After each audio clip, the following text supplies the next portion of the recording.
Welcome back. Bulletin کا باقاعدہ آغاز کریں اور سب سے پہلے آپ کو بتائیں کہ صدر مملکت آصف علی زرداری چینی حکومت کی خصوصی دعوت پر 10 روزہ دورے پر چین روانہ ہو گئے. صدر آصف علی زرداری 21 ستمبر تک چنگدو، شنگھائی اور شیجیانگ کے اہم شہروں میں قیادت اور حکام سے ملاقاتیں کریں گے. دورے کے دوران پاکستان اور چین کے درمیان دو طرفہ تعلقات، اقتصادی اور تجارتی تعاون کو مزید مستحکم بنانے پر تفصیلی بات چیت ہوگی. ترجمان صدر کے مطابق سی پیک منصوبے کے موجودہ اور مستقبل کے رابطہ کاری منصوبے بھی زیر غور آئیں گے تاکہ دونوں ممالک کے درمیان ترقی اور سرمایہ کاری کے مواقع بڑھائے جا سکیں. صدر زرداری کے اس دورے کا مقصد نہ صرف اقتصادی تعاون کو فروغ دینا بلکہ خطے میں امن، ترقی اور استحکام کے مشترکہ عزم کو بھی اجاگر کرنا ہے. ترجمان کے مطابق یہ دورہ پاکستان اور چین کے دیر پا تعلقات کو مزید مضبوط کرنے اور مشترکہ منصوبوں پر عمل درآمد کو تیز کرنے میں اہم سنگ میل ثابت ہوگا. سیلاب کی دوسری لہر پنجند پہنچ گئی. پنجاب سندھ سرحد کی دریائی پٹی پر تباہی مچنے لگی. دریائی پٹی کے متعدد دیہات سے زمینی رابطے منقطع، فصلیں برباد. منچن آباد میں مزید 2 لاشیں مل گئیں. جلال پور پیروالا میں سیلابی صورتحال. شجاع آباد دھندو کے بند ٹوٹ گئے. چناب کا پانی 138 بستیاں بہا لے گیا. سندھ پنجاب کی سرحدی پٹی کے متعدد دیہات کا زمینی رابطہ منقطع. کچے کے علاقوں میں موجود گنے، کپاس، چاول، سبزیوں سمیت دیگر فصلیں زیر آب. پانی کے تیز بہاؤ کا زمینی کٹاؤ کا سلسلہ جاری ہے اور حفاظتی بندوں پر دباؤ بڑھنے لگا. آپ کو بتائیں کہ پنجاب میں تباہی مچانے کے بعد سیلابی ریلا سندھ میں داخل ہو گیا. کچے کے علاقوں سے رہائشیوں کی محفوظ مقامات پر منتقلی جاری. کشمور کے کچے کے علاقے سے رہائشیوں کو کشتیوں کے ذریعے محفوظ مقامات پر منتقل کیا جا رہا ہے، جبکہ دادو کے کچے کے مکینوں نے علاقہ خالی کرنے سے انکار کر دیا. گڈو اور سکھر بیراج پر درمیانے درجے کا سیلاب ہے. گڈو بیراج پر پانی کی آمد 5,05,000 کیوسیک، جبکہ سکھر بیراج پر پانی کی آمد 4,40,000 کیوسیک ریکارڈ کی گئی ہے. جنوبی پنجاب میں ریسکیو آپریشن کے دوران کشتیاں الٹنے کے واقعات میں اموات کی تعداد 30 ہو گئی. جلال پور پیروالا، لیاقت پور، منچن آباد، علی پور، اچ شریف میں کشتی الٹنے کے 10 واقعات رونما. جاں بحق افراد میں بچے، خواتین، بزرگوں کی اکثریت. حادثات سے 8 سے زائد افراد لاپتہ، جن کی تلاش کے لیے ریسکیو آپریشن جاری ہے. D G rescue secretary emergency services doctor Rizwan کا کہنا ہے 3,20,000 لوگوں کو جب نکالیں اور 3 دریاؤں میں بیک وقت سیلاب ہوں تو اس طرح کے حادثات کے نمبر بہت کم ہیں. جتنی بڑی آفت ہے اس میں چھوٹے موٹے حادثات ہو جاتے ہیں. صوبائی وزیر تعمیرات ملک صہیب احمد برد کا کہنا ہے کہ جب کشتی آتی ہے تو سیلاب میں پھنسے لوگ خوشی کے مارے ایک دم بیٹھنے کی کوشش کرتے ہیں، کسی کی بات نہیں مانتے. وزیر اعلیٰ پنجاب مریم نواز کی ہدایت پر سینئر صوبائی وزیر مریم اورنگزیب مسلسل تیسرے روز فیلڈ میں متحرک ہیں. بند ٹوٹنے کے التاب ملتے ہی وہ فوری طور پر تحصیل شجاع آباد پہنچی. صوبائی وزراء خواجہ سلمان رفیق، کاظم علی پیرزادہ اور رانا سکندر حیات بھی ان کے ہمراہ تھے.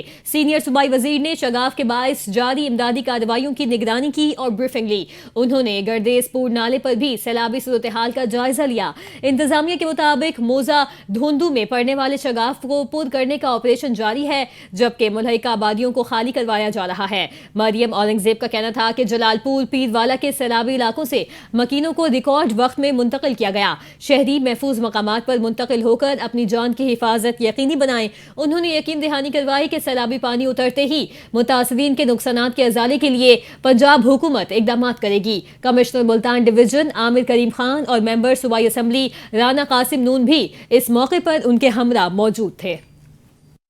پاکستان پیپلز پارٹی کے چیئرمین بلاول بھٹو نے وفاقی حکومت کی جانب سے ماحولیاتی زرعی ایمرجنسی کے اعلان کا خیر مقدم کیا سے پیپلز پارٹی کی درخواست پر خوش آئند اقدام قرار دیا. بلاول بھٹو زرداری نے سوشل میڈیا پر جاری بیان میں کہا افسوس کی بات ہے وفاقی حکومت اب تک گلگت بلتستان، خیبر پختونخوا، پنجاب بالخصوص جنوبی پنجاب کے متاثرہ اضلاع کے لیے بے نظیر انکم سپورٹ پروگرام کے تحت ریلیف فراہم نہیں کر سکی. انہوں نے یاد دہانی کرائی کہ وزیر اعظم شہباز شریف نے متاثرین کو فوری امداد کی یقینی دہانی دی تھی. چیئرمین پیپلز پارٹی نے بین الاقوامی امداد کی اپیل میں تاخیر کو ناقابل فہم قرار دیا.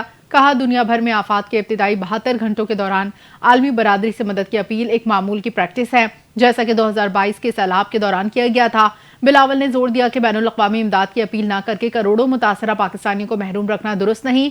انہوں نے بتایا حالیہ دوروں میں وسطی پنجاب اور سندھ کے متاثرہ علاقوں کا جائزہ لیا اور وزیر اعلیٰ سندھ صوبائی وزیر زراعت سے ملاقات کی، جہاں برادری کی مدد کے اقدامات پر غور کیا.